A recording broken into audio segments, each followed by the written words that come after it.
Vê que impressionante, não é, Fatioli? A escrivã foi humilhada, foi algemada, né, despida à força. Esse caso aconteceu, Fatioli, em 2009, na 25DP de Parelheiros, Zona Sul de São Paulo. Nós vamos conversar agora com o doutor Marcos da Costa, que é vice-presidente da OAB, para poder esclarecer melhor esse caso. Bom dia, doutor. Essa é uma situação, abordando o que o Fatioli está falando agora, essa é uma situação comum? Como é que o senhor avalia? Assim que se faz? É assim que se faz, doutor? Como é que o senhor avalia esse caso? Bom, primeiro, bom dia. Sem dúvida nenhuma, não é uma situação comum. Havia uma escrivã, uma policial, que estava sob uma diligência e que nunca, em nenhum momento, se recusa a que se promova a revista. O que ela quer é a presença de uma policial, que essa revista se dê por policiais, por mulheres, como é de direito dela. O Código de Processo Penal prevê que diligência realizada contra a mulher deve ser feita por policial. E aí se deu todo aquele ambiente terrível, dramático, que é objeto da gravação passada na Band. O senhor em algum momento chegou a ver as notas saindo realmente da calça dela? O senhor chegou a ver essa cena ou não? Eu vi o vídeo com o impacto de qualquer pessoa, quer dizer, com a dramaticidade do vídeo, e reparei nisso. A câmera se desloca rapidamente para uma pessoa que está de costas, e aí essa pessoa vira com as notas na mão. Então, primeiro isso, no fundo a diligência não se prestou para comprovar que a mulher estava com as notas. Mas me permitam um segundo dado, é que se essa diligência for considerada ilegal, as próprias notas, mesmo que estivessem de posse dela, podem ser consideradas como prova ilícita e não se prestar, quer para o processo administrativo, quer para o processo penal. O doutor Paulo, é o Fatioli aqui dos estúdios da Band, um excelente dia de trabalho ao senhor, obrigado pela presença. Eu fico com a impressão, se eu estiver falando besteira, o senhor fique à vontade também, porque é a impressão que eu tenho, né?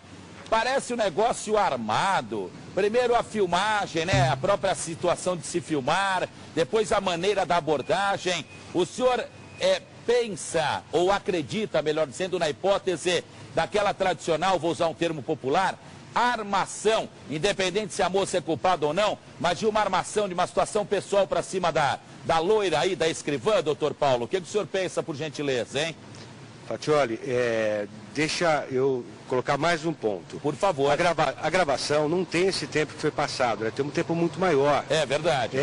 Dizem que a gravação teria mais de 30 minutos. Sim. O advogado de defesa dessa escrivã, por duas vezes, requereu à corregedoria a cópia da gravação. A bruta, a matéria bruta, que é o termo que a gente usa, ou seja, material completo, né? Na verdade é a cópia da gravação. A gravação não tinha vazado, a gravação não tinha aparecido. Sim. Sabia da gravação, ele pediu por duas vezes, a gravação foi negada a ele. Então nós não sabemos exatamente o que se passou nesse ambiente durante todo o tempo da diligência. Mas evidentemente era uma diligência promovida pela corregedoria, com câmaras gravando, portanto, é uma diligência normal, preparada. é um procedimento normal isso? Exatamente, é um procedimento normal. Aliás, talvez o único ponto positivo dessa história é o fato de que uma diligência policial tenha sido gravada, registrar e permitir que nós depois verifiquemos se ela se conduziu de uma forma adequada ou com excesso. Tá, agora deixa eu fazer uma outra pergunta ao senhor, são 7h25 agora, 7h25, doutor Marcos Paulo, que é vice-presidente da OAB, aqui ao meu lado, ao vivo com o repórter Rogério Vieira.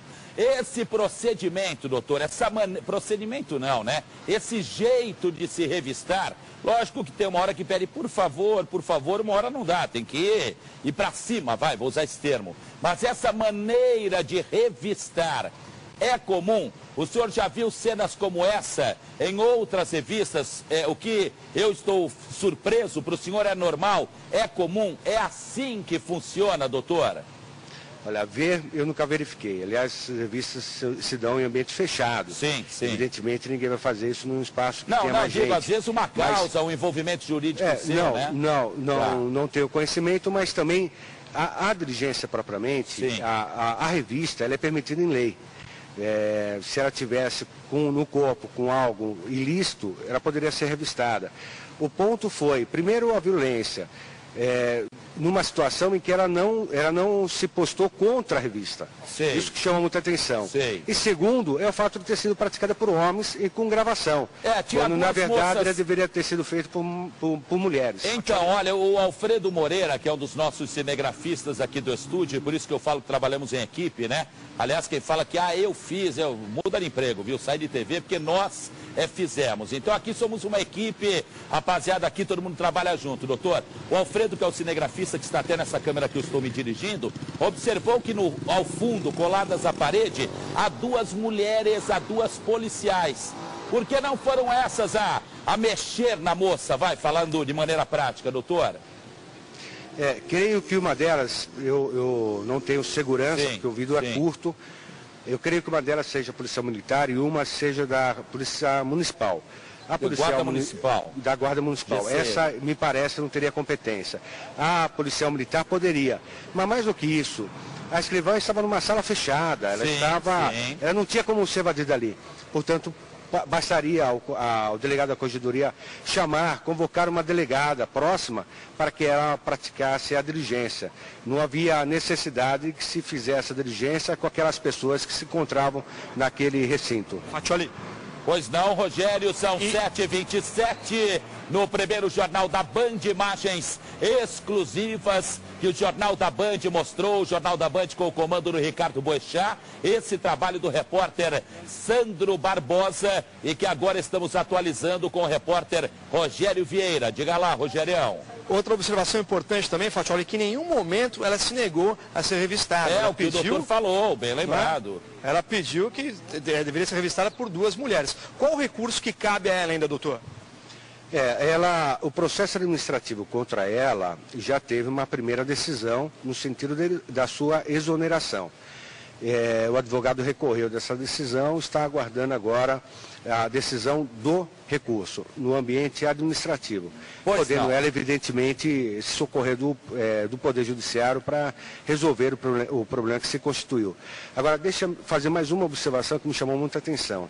Se tratou de uma diligência da Corregedoria. Sim. A Corregedoria, que é um órgão competente para exatamente apurar excessos de policiais.